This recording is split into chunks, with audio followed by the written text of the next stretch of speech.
we can start with sight alignment.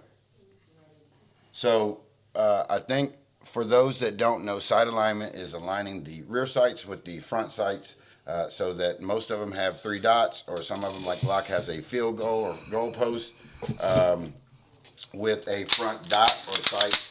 This is this is an air gun. Yeah, air sight. Well, it's a trainer. Trainer. It's a CZ trainer. So when he say front sight, rear sight, back here we have the rear sight. Yep. Right. So Oh, here, I'll get you on camera 3. Pow! Look at that. Oh, so you have the rear sight right here. You have in this particular instance, you have a U-notch, right? You have the front sight, right? This is a fiber optic thin post front sight. So what you want to do is you want to align this front sight directly in the middle of the rear sight. So this is exactly what he's talking about. All right. So you're looking for front sight, rear sight. I normally do it like this. There we go on the camera. Okay. So you're looking for, there should be a little bit of space on each side. Some of the sights, the front sights, are thicker. We call it even height, even light. Right. Even height, even light. Right. You see 2 stripes of light on each side. And then you're trying to align those dots all the way across in a straight plane. Some, just for edification, some pistols are designed for the dots to go and smother the target or what you're looking at, and some of them are designed where the top half you cut it off. So, in the industry we call that either 12 o'clock, yep. Point to aim, point to impact, or lollipop. Lollipop, yep. All right. So, and that's just the target above it, right? You're just sitting on top of that's it, right. Or you're just dead on it and you're smothering the sight. Correct. Okay, and you'll have to find that out because each weapon is different. Correct. Right, because I think the Glocks are the smother. Correct. Yeah. So I'm always and any firearm. SIGs are lollipop. Correct. Right. Any firearm for me, any firearm I do, I'm point to aim, point to impact until the first couple shots, and I can see where. Right. But that's experience. But yes. Right. And real quick, we can get into target focus versus sight focus, front sight focus, because we're on the sights right now. So target focus is whatever you're looking at. Basically, let's real quick, with pistol, we want to keep both eyes open at a certain distance, under a certain distance. I would think it's probably 15 and under. Yeah. At about 25, you need to probably start closing that eye. And that's just to get you to focus on that, because the distance to the target and your non-dominant eye will make it start getting fuzzy, and you try to jump back focus, and that's what makes it get kind of weird for folks that are shooting at 25 or further. All right. So what I tell people is learn to shoot with both eyes open. You're 100% correct. But you're not gonna in a self-defense scenario. You're not gonna be running around with one eye open and one eye closed. So you might as well get used to shooting with both eyes open. It's difficult at first, but you got to do it. Okay. Let's see. So that's sight alignment. You can do a lot of dry fire practice. I have one of these here. This is a pink Rhino. It's a 45. It's a laser. Let me see if I can get it to pop off where you can kind of see it. There you go. You can kind of see it popping. This works great. Make sure your firearm is unloaded, no ammo is in the same room. But that works great for dry fire, and that can help you with your sight alignment. Picking the smallest target, like a light switch, a doorknob, something out there. Nobody, don't let anybody in the cross realm your of muzzle. dry firing. It's probably been more light switches killed than anybody, because we all aim at a light switch. Light switch, outlet. Yeah, carry on. Outlet, light switch, and stuff like that. So, getting that practice in for sight alignment. Okay, target distance, right? Which we talk about it all the time, because remember we said episode 2 where you got pistol guys shooting at 25 and rifle guys shooting at 10, and it needs to be swapped around. For new shooters, here's my quick fucking bullshit on it, I guess. Why don't you get close on that one, bro? Maybe they need to hear that, bro. Start with the target at like 3 yards. Yeah. And it seems like, man, it's way too close, but man, fucking trust me. No. While you there, the men, they too fancy for 3 yards, bro. They got to be at 25 yards. Fucking you. Okay, so let's talk about this real quick. Yeah, I'm in the mic on you guys. At 25 yards, if you have an issue and that guy's not actively shooting at you, you're going to prison. I guarantee it. I've done a lot of case study. I've done a lot of courtroom sitting in and stuff, and on cases and stuff. You're going to go to prison. Because 25 yards, nobody can throw a knife efficiently enough at you, or a stick or something like that. Or 25 yards, somebody in a car trying to run you over, whatever. You got enough time to get out. And what are you learning at 25 yards, right? Nothing.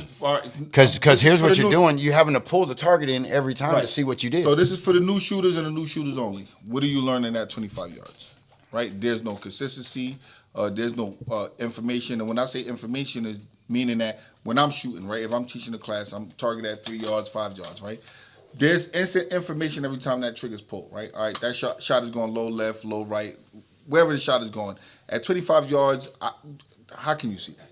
Now you got to stop, bring the target all the way in, right? You got shots all over the place, maybe 2 on. Let's say you loaded 5, 2 on, 3 off. You don't know what you did right, what you did wrong, so how do you correct that, right? So what he's saying that for new shooters, start close, right? Build a consistent platform, sight alignment, trigger discipline, and then you go from there. Yeah, and you'll see us, and we're going to load some more shooting videos and stuff like that. We got a few out there. We appreciate you guys liking and subscribing and ringing that notification bell. Real quick. Shout out to the UK who's been tapping in on our Canada. YouTube. Canada. Yep. United States. Europe. Yep. Yeah, absolutely. And all of the South United America. States. We got some Absolutely. South America in there. Absolutely. So that's shout cool. out to all of you guys. We appreciate you tapping in with us. In.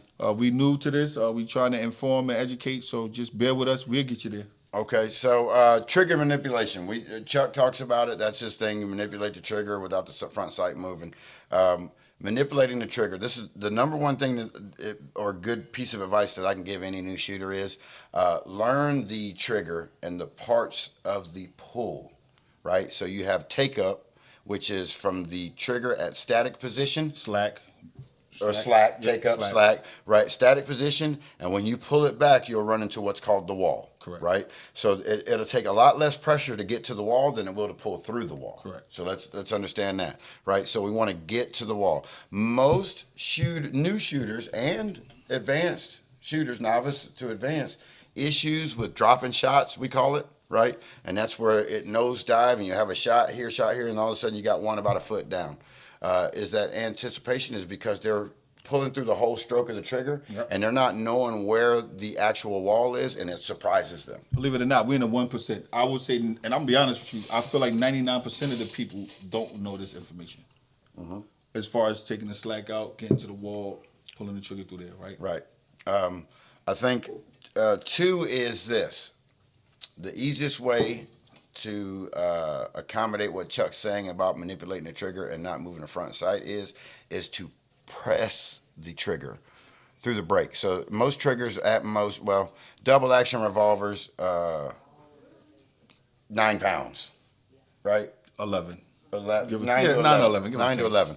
Semi-automatic, most pistols 5, 6 and under. This is the issue right here. Most people will understand the consistency come from is a couple things you could do. You have people who squeeze the trigger, right? And that is the squeeze, right? And most time when you squeeze your whole hand. Correct. Right. So 9 out of 10, either you're gonna hail a gun, the bullet gonna go high, go low. Then you have the anticipation. Those are people who right before the shot go off, everything is perfect. Sight alignment, sight picture, everything is lined up perfect. As soon as that shot goes, you throw it. Then you have the consistent trigger pull pressure, right? All right. That is this is what you do. Consistent pressure from the rear. Once you get to the wall, consistent pressure, right? Okay. Let's jump to camera 3, and I'm showing it in here. So there you go. So let's clear, absolutely. Right. Okay. So let's go from the trigger slapper, the person who start from the rear and just pull the trigger. Slack to the wall looks like this. There's the wall. That's the wall right there. This motion from here to here is called slack or take up, right? That's to the wall. Now once it goes to the wall, consistent pressure. Right. Okay. That's the brake. Consistent pressure. Okay, so now the trigger is back at the back of it, and now listen reset. To the click. We call that the reset. Right. Same thing, okay? Right. Reset. And with Glock, it's tactile and audible. Yeah. You can hear and feel. The issue is, let me get back on that while the trigger's there. The issue we have with new shooters is this, right? So you have the trigger. So you have people who just start from the front to the rear.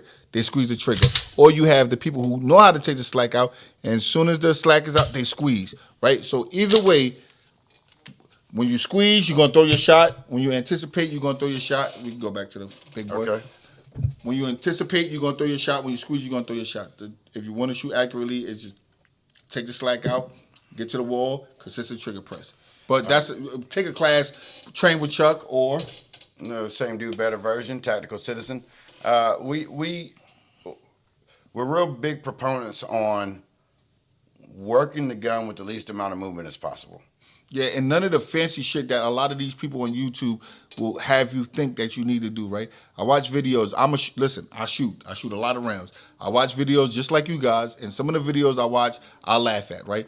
A lot of this fancy stuff you don't need, guys. I promise you. You just got to learn how to manipulate the trigger while keeping the front sight static. You'll be okay.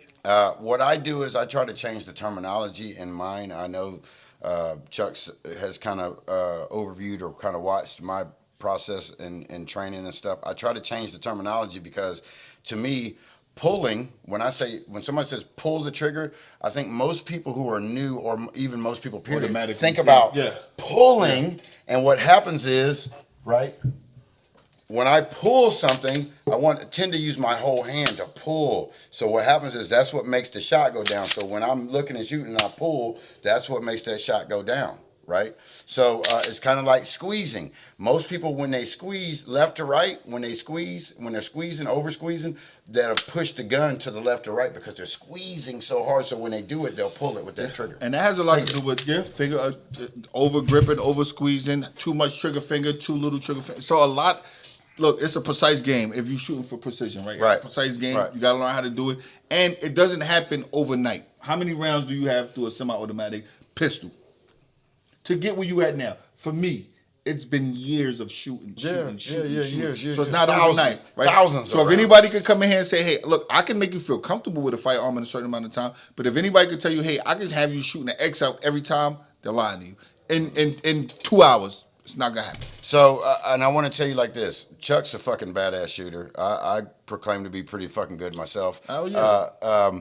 We have days where we're off, and we shoot almost daily. Yeah. Like every 2 days, 3 days, we're shooting for sure. But there are days, I'll tell him, hey, Chuck, boy, I don't know what the fuck's going on today. Yeah. I'm just fucking off today. I don't get it. And there's some days where you can't fucking miss. And there's some Even days. if you tried to miss, you can't miss. Yep. I mean, I'm infamous for coming up there and cutting cards and shit like that on the. It's the on card the cutter right there. Right. And I've had days where I can come in and I'll have 5 different pistols and I can pick it up and hit it first shot. All 5 pistols. And there are days that I got 1 pistol there and I can't hit that son bitch in 20 shots. Right. It's just, you have good days and bad days. It doesn't change even with shooting. So, yeah. But you practice so you can have. I more feel like good 99% of the time it's gonna work. But you practice so you can have more good days than bad days. That's correct. Because you never know when you might need this damn firearm. You want to have a good day. Right. So this is why we train and we practice. Okay, we got a couple of minutes we wanted to go into real quick in those FTEs, the failure to feeds, failure to extract, and failure to extracts in the bay. We're still on the range, right? Yeah, that's where most new shooters get in trouble right there. Right. Okay. So stove piping or failure to eject. Right. The difference between failure to eject and extract. Let me get that real quick. Failure to extract means there's an extractor that grabs the rim of the case and pulls it. Right, and the ejection is actually just a stationary piece of metal, really, that the case hits and it ejects it. Right, so mechanically, it should always eject. The only reason it wouldn't eject is A, it's an underpowered load, or B, you're limp wristing it. Right, meaning you're allowing the gun to rock and you're snapping back forward, which adds inertia to the slide, and you don't have a good grip. Right, and that's most of the time that's going to be the issue, especially with new shooters. Is your grip, right? Especially most of the time it's with women, right? Because they're not gripping the gun as strong, as tight as we would grip it. Right, and I think some of it too is lockout, mechanical lockout with your wrist. Right, because a lot of them are just kind of holding the gun. Where if you would lock out a portion, a joint of something, right, and just lock it in place, it kills half of the stove piping, I think. But the other half is going to be your grip and how tight it is and how you're holding it and what your dominant versus non-dominant hand. For those that don't know, dominant is the one that's pulling the trigger with the trigger finger, and non-dominant is the support hand, which really does most of the work. Correct. Okay. Real fast, I think. Failure to feed, which basically is the round is not going in there, something's happening. Sometimes here's something to be wary of real quick.